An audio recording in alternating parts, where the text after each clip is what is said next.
Hi, everybody, and welcome to today's webinar all about AI trends in e-commerce. My name is Austin Fontanella. I'm the content manager here at Zowie, and more importantly, I'll be your host for today.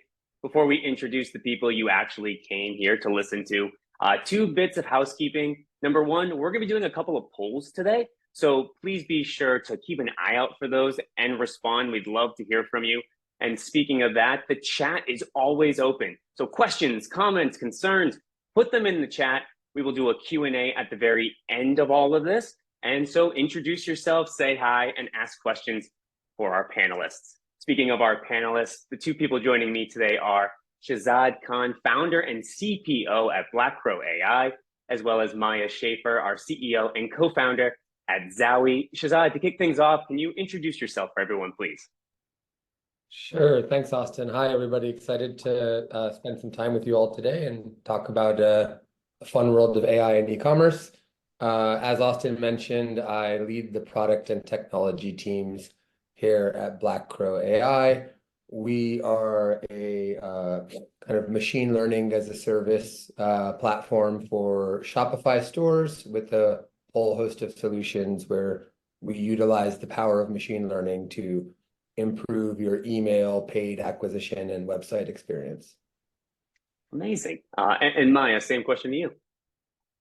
Yeah, hello. Nice to meet you all. Happy to be here today. My name is Maja. I'm co-founder and CEO at Zowie. We are a customer service AI suite for e-commerce brands. And we help you basically save money and make money on customer support. And we're probably gonna touch on that a little bit today. Prior to Zowie, I ran a software development agency where I also advise our customers how to use innovative technologies. So I'm really excited to, talk to Shehzad and Austin about AI and e-commerce. That sounds great. All right, let's get right into the questions. Maja, I think this first one is for you. AI, everyone's talking about it's the future of e-commerce. Like, that's something I'll get to later. But the thing is, AI is already being used today. Can you explain to people maybe some common use cases in e-commerce about how it's being used right now? Yeah, absolutely. So of course, like there is such a hype on AI right now. I think overhype. We're probably gonna touch on this as well. And there is like kind of misunderstanding between like what's AI, what's Gen AI. But in terms of the most exciting use cases for AI in e-commerce, I think, of course, I'm going to talk a lot about customer service today because I'm so excited about it.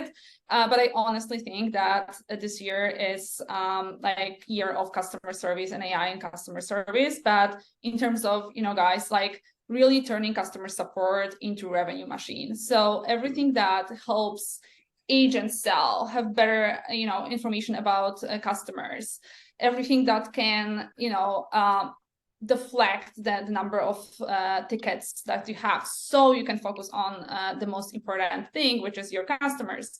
Everything like that is definitely something that we believe that's gonna be super important this year. And I think from what I see on the market, I see more and more brands really trying to automate their support.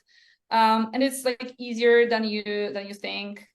This is what I also experienced, that people are kind of scared of it. They think that it's it's complicated, but it's really not, especially these days, if you choose the right provider. And on the other hand, there is this revenue potential, right? So people do not realize how customer support actually contributes or could contribute to revenue.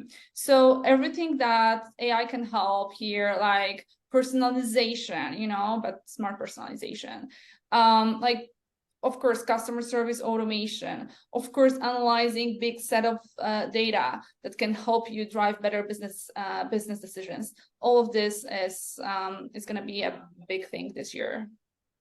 Absolutely. And Maja, you mentioned something about the data. So Shehzad, my question for you then becomes like, how can people use data already to kind of make their business either more effective or just really be using that AI to help them advance past the competition? Sure. Yeah, I think, it was to Shehzad. Sorry. Go ahead, no worries. Sure, Austin. So I think I would focus on two areas, insights and activation. So on the insight side of things, people use business intelligence and analytics dashboards to answer a lot of questions in order to make decisions to run their business better. Over there, applying machine learning to your first-party data can let you forecast a lot of metrics that matter to you and make better business decisions as a result of it. For example, in an e-commerce business, you may want to forecast your lifetime value for new customers that are acquired, and that might help you understand something like your payback periods on customers acquired, and that might inform how much or how little to invest in marketing in a given month. On the other side, in terms of activations, there's a lot of marketing automation and implementation where you orchestrate best practice things on the basis of, hey, somebody visited my site, they added to cart and they abandoned. I send them an abandonment message. These are forms of automation or personalization where machine learning can really boost the effectiveness of those strategies by kind of getting to what Maja was talking about, where the marketing automation that you trigger is more personalized or more relevant thanks to the insight that the AI is providing you. But what I see, I think it's pretty important because we talk a lot about personalization and like AI, GenAI into personalization.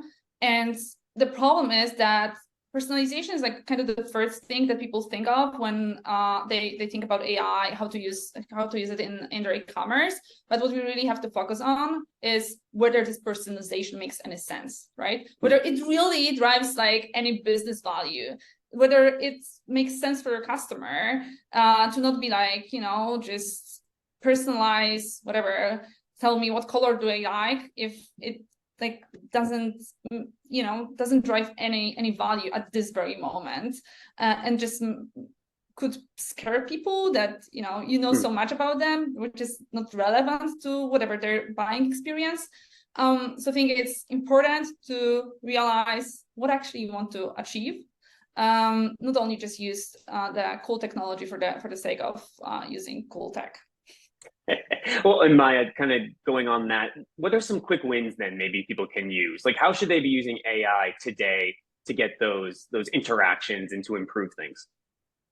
Yeah, I think there's so many different use cases. You can use personalization to like welcome your customers, like to really show them that what were their like last purchases, for example, right? That you ask them proactively about whether it's chat, whether it's some like pop up on your website, but you show that their order hasn't arrived yet, for example, and you proactively talk to them about that, right? I think it's something that's the personalization that improves customer experience, for instance, and it's like very easy to implement these days. Other use cases, of course, customer service automation, which really like doesn't take months or like years to implement. And I often, talk to customer service leaders. Even like just yesterday, I met with one of our customers, really like big brand. And what the CX leader shared with me is that they didn't expect that it actually could work in their case, because they have so complicated processes, so like they're so different, that they thought, okay, it could only work for a simple business. No, like today you can achieve that. You can achieve 40, 50, 60% less fewer support tickets. So yeah, I think those are some low hanging fruits before you focus on for example driving sales from support, etc. Yeah, and kind of just going on that data, Shehzad, are there anything that you've heard from customers or you've seen that they thought was, oh, that's not usable for me, we can't achieve that, but it turns out, no, this is a quick win we can implement right now? Yeah, definitely. So I think it's really important to constrain the problem and to find very specific use cases so that you can make it more tangible and achievable for yourself. I'll give two examples. So one, we we kind of learned through interacting with customers that increasing the size of their email and SMS lists has become a big priority post iOS 14.5, where they can't retarget in the old ways that they used to. And so if they can get more of their visitors to submit their email and phone number when they're on website, that lets them follow up with some of the lower funnel marketing that they want to do. So focusing specifically on that problem, we said, okay, well, what's the objective? The objective is for the submit rate to go up. Maybe today, 2% of visitors submit. Let's get that number up drastically higher, maybe 8, maybe 10%. And actually, we can apply AI very specifically to this one problem, where thanks to the data available on your website visitors, you can predict their purchase intent, and you can decide to trigger that data capture widget as they navigate and their purchase intent goes up, because most of the people click out right away. And by applying AI machine learning to that very small finite problem, we see that brands are able on average to go from 2 to 3% submit rates up to 8 to 10%. And so 5xing the size of your email and SMS list is going to make your paid marketing much more effective, and it's just going to be a big win. And it's a nice, simple example of a small problem with big impact that you can apply AI and ML to. I'm going to plus one to that, right? So I think there's so many conversations these days about, okay, how to increase conversion rates, or how to, increase conversion rates for our list subscribers, because like the acquisition cost is like so high, right? So brands really are looking for new ways how to convert those customers. So this is where AI can be really, really helpful, whether through personalization, whether through, like proactively talking to their customers by, using some insights from their like past purchases, etc. To, for example, retain them, because that's another kind of a big topic, like how to increase lifetime value, how to, if we talk about subscription model, how to drop that number of canceled subscriptions, and like by really simple things like detecting that someone's intention is to cancel subscription is like really, it's like small piece of technology. You can apply this, and for example, you can proactively talk to those customers, whether through agent or through like automated chat, and like have scenarios implemented that will save those customers. And you guys for sure want to know some numbers and cases that it's really happened. So we have one case like that, subscription business, Woofs, cool brands. They do sell supplements for pets.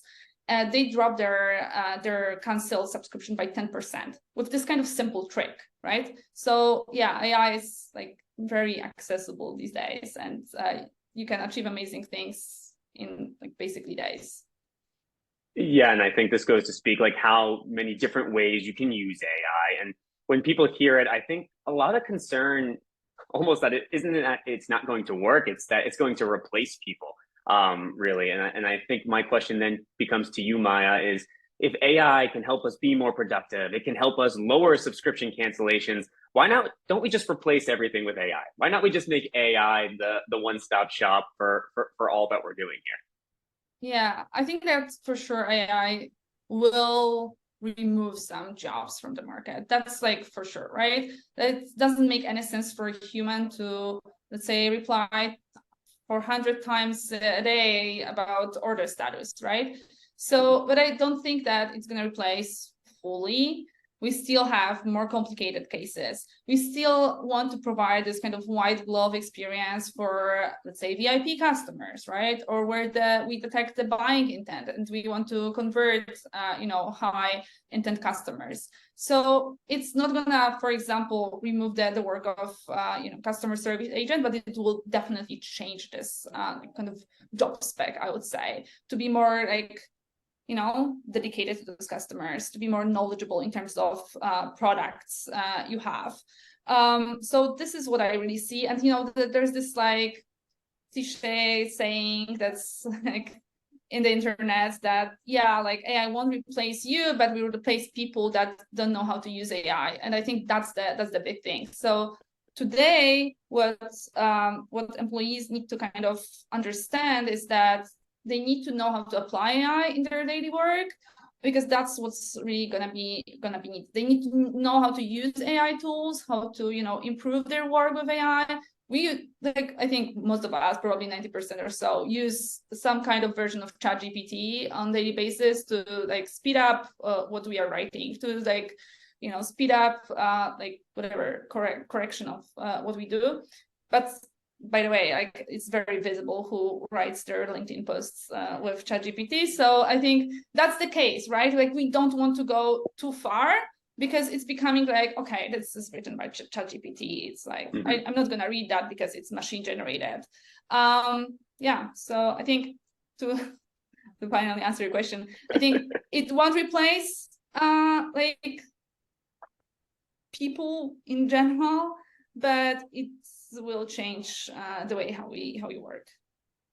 For certain. And Shehzad, I know we talked a little earlier just about those marketing opportunities. And as Maja pointed out, we don't want all of our copy written by ChatGPT. That's boring, it's stale. So using AI, how can that speed up different initiatives within your company, whether that's marketing or sales, or maybe in another part we haven't touched on yet? Sure.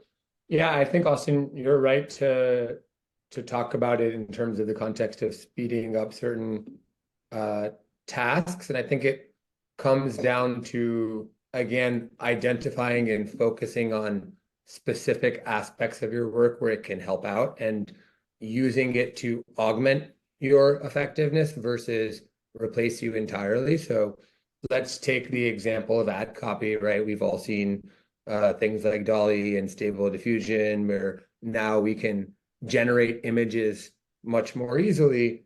But if we were to say, hey, let's let one of these tools come up with my 10 next ads, and we didn't have a human in the loop to review those and to make sure that, hey, these are meeting our stylistic guidelines, etc., we're probably going to run some low quality ads that are going to do more damage to our brand than anything good. And so I think it's about using it, as Maja sort of said, to speed yourself up, to say, hey, maybe I need to write, I'm a business development representative trying to sell Zowie or Black Crow, and I need to write 200 emails to potential prospects. If I just let the AI write those emails with ChatGPT and I don't review them, I'm going to get bad results. But if I go ahead and use them to get the templates going and the basic thing written, and all I have to do is proofread instead of write all the text, I'm going to be way more productive in that hour than I was before,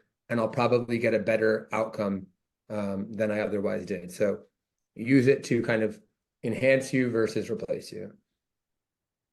Yeah, and I think what I'm also hearing is like also protecting your brand. And I want to put the first poll question up for everybody. It's around generative AI, and are you willing to use it? Is it something that you would actually try, or no, you know, you're afraid, you don't want to go through with it because maybe it's just too unpredictable? And as the votes start to come in, I think we did this intentionally. We want to make sure that people understand what is generative AI. It is on every marketing piece of material, but that doesn't explain it, right? So Maja, generative AI maybe versus regular AI. What is the difference? What makes it generative AI? Yeah, I think I'm gonna pass it to Shehzad, as he's like technical. I don't want to say stupid things. Yeah, it's overcomplicated with my lack of proper knowledge.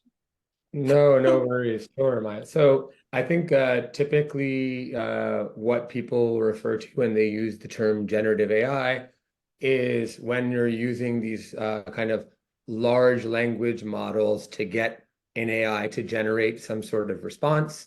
That response can be in the form of text, an image, even a video potentially, but you are sort of leaving the last mile creative output in the hands of this system that's generating this response for you.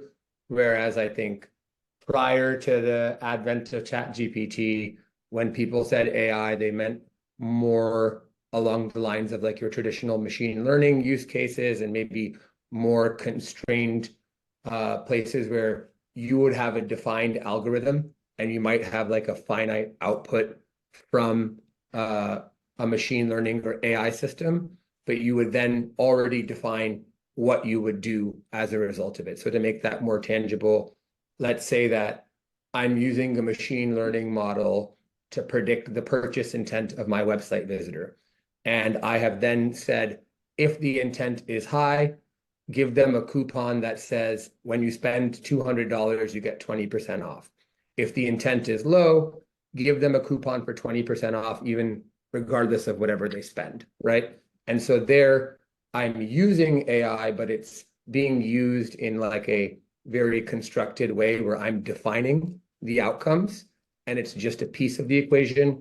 Whereas in the generative world, I am using their answer, and it may be whatever, you know?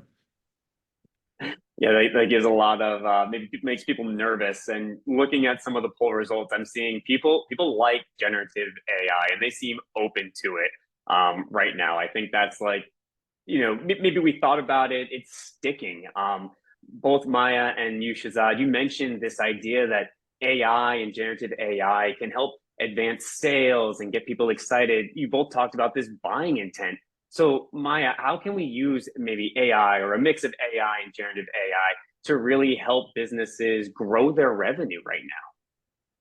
Yeah, so to what Shehzad said about AI and generative AI, I think in general, there's like overhype about generative AI, and it's perfect for some use cases, like our daily use cases where we want to write something or whatever and want this to be creative. But we've all seen like all those examples that it really screwed up, right? And like it wrote some like stupid things to customers when we think about chatbots. So it's really important to, this is gonna sound silly, responsibly use generative AI, and to the cases where it's really useful, right? Where it really makes sense. And I don't want to get too much into chatbots, but you can have like both AI and Gen AI in a chatbot, which makes it more kind of, that you give it some, constraints so it doesn't go crazy. Super important.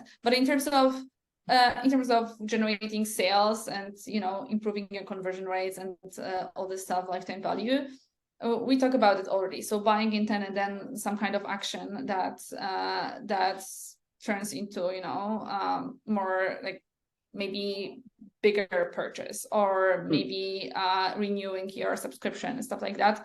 That's, I think, that the low hanging fruit is super important. And then what you can also do, again, I hate saying that, but yeah, it's again customer service.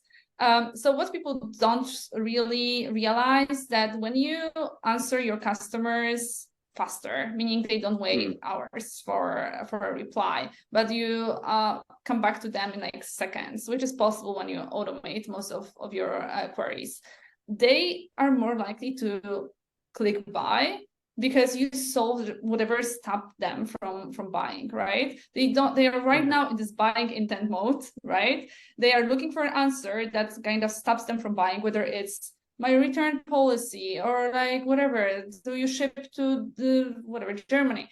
So this is what stops me. When you solve my case, I'm gonna buy, right? If you don't, I'm like, okay, whatever, I have work to do, and I maybe I may or may not come back here in 2 days. So as we already talked about it, it's super important to turn those visitors into buyers, because it costs you a lot to bring them to your website. So that's why customer service is very much related to conversion rates, because if you reply, you're gonna make a purchase. So that's why I advise customers to first think about automate to increase conversion rates. And it's true. So with True Classic, that many of you probably know, is like very fast growing D2C brand in the US, selling t-shirts and apparel in general.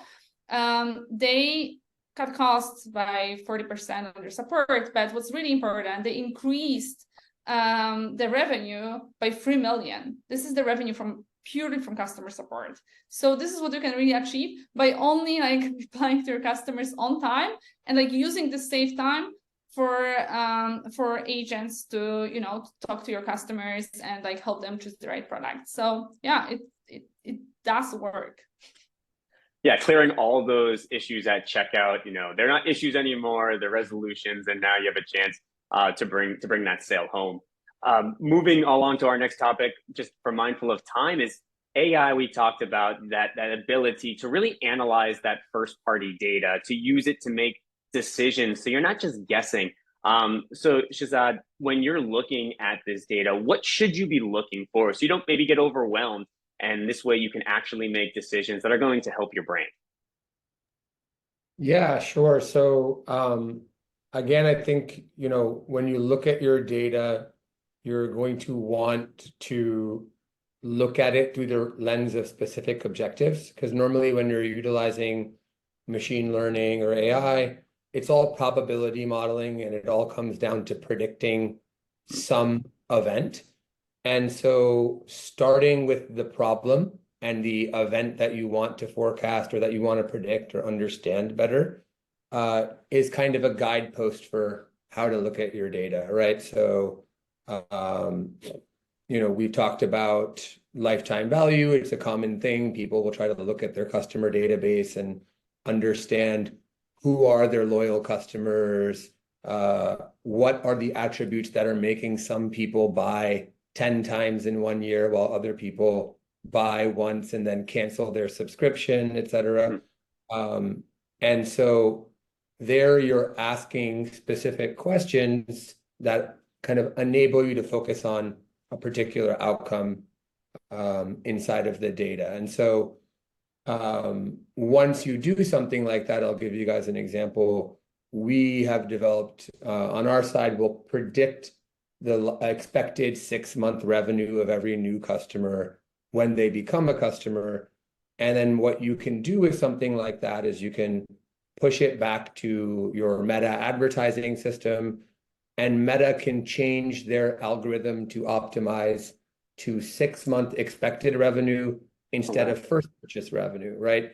And what that does is it lets them now have an understanding of what a good customer looks like for you, whereas today what they'd be doing is just saying, how much revenue did I get on the first purchase? The more, the better. That customer is better. Many of those people end up being unprofitable. And so that's, you know, looking in the data at a specific problem, then identifying, okay, well, I can use machine learning to predict this metric, which will help me better understand the outcome I'm chasing. And then lastly, okay, how do I apply that prediction to actually drive the outcome? So it's kind of a 3-step process in my mind. Yeah, and it sounds using like that AI for more targeted marketing. And so that's getting people to your site. Maja, the question to you being then, once people are on your site, how can you use that data and that understanding of who these people are to improve that customer experience for them? Yeah, you can basically do what's just Shehzad. Oh my goodness, I'm like such a terrible person today. What you said. Use the customer data to personalize the experience and to optimize for what you really want to optimize for. So for example, what AI allows us is what you said, it's like not focus on like the first purchase, but the lifetime value or the 6 months value of the customer, which just makes more sense for your business, and then you just make smarter decisions. But Shehzad said about, you know, customer data, like they're like past purchases, like their behaviors, everything that sits in your CRM. What people also do these days is like analyzing their reviews, for example, to get some insights, whether it's like product insights, some customer experience insights, what our customers really like, what they hate about, usually what they hate about us, right? Because usually people leave reviews when they're actually not happy. I'm so sorry, you guys, but that's true, right? And you all have to deal with that. So you can really learn a lot from those reviews, and this is what's already happening, and many businesses do it. And again, I'm coming back to customer service because there is even more data in customer service.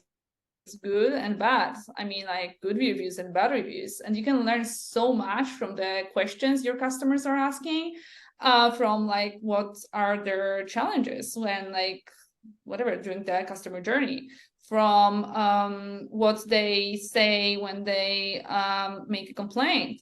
So you can, and what's important here, that customer service is like first like layer, right? They're the first to know like what's happening in your business.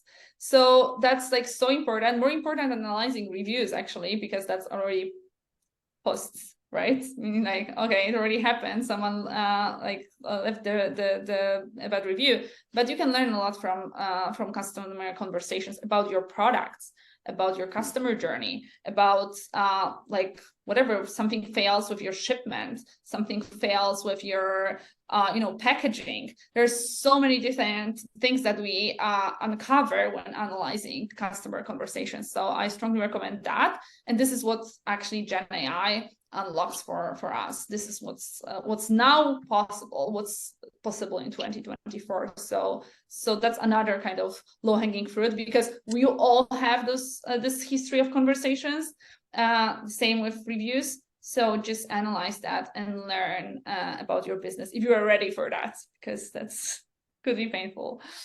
Oh, that's great. Shehzad, did you want to add anything to that? I was just going to say, I think that's a good point that Maja is making, that maybe on the generative AI use case, one way in which it can be helpful is extracting insights on their data. So historically, in order to mine that data, you may be having to write SQL queries to get answers to some of the questions, which can be a barrier for a lot of people. And so one emerging use case for generative AI that I think I'm excited about is the idea of a chat interface sitting on top of your database where you can ask more conversational questions of the data and get back answers like, hey, mind my reviews and tell me which one of my products got the most 1-star reviews. There's a way to write a SQL query to do that, but then people would rather write 2 sentences and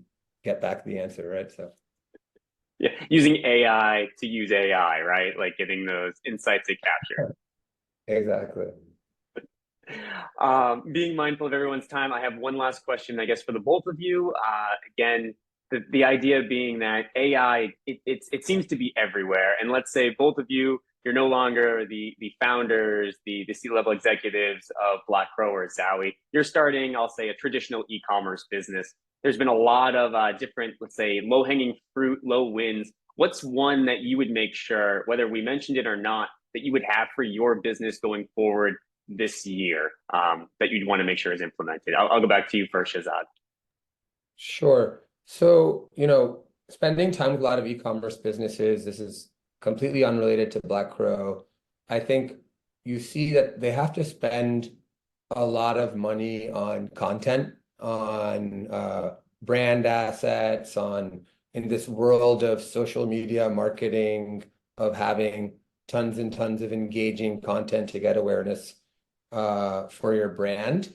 And that can be pretty costly to work with like content development studios and whatnot to do all of that. And so one practical place that I'm seeing people focus on some of the time-saving aspects of generative AI is to find ways to reduce the cost by using some of these tools over there, which is particularly important for these challenger brands in an environment where there's not as much funding as there used to be from investors for these types of businesses.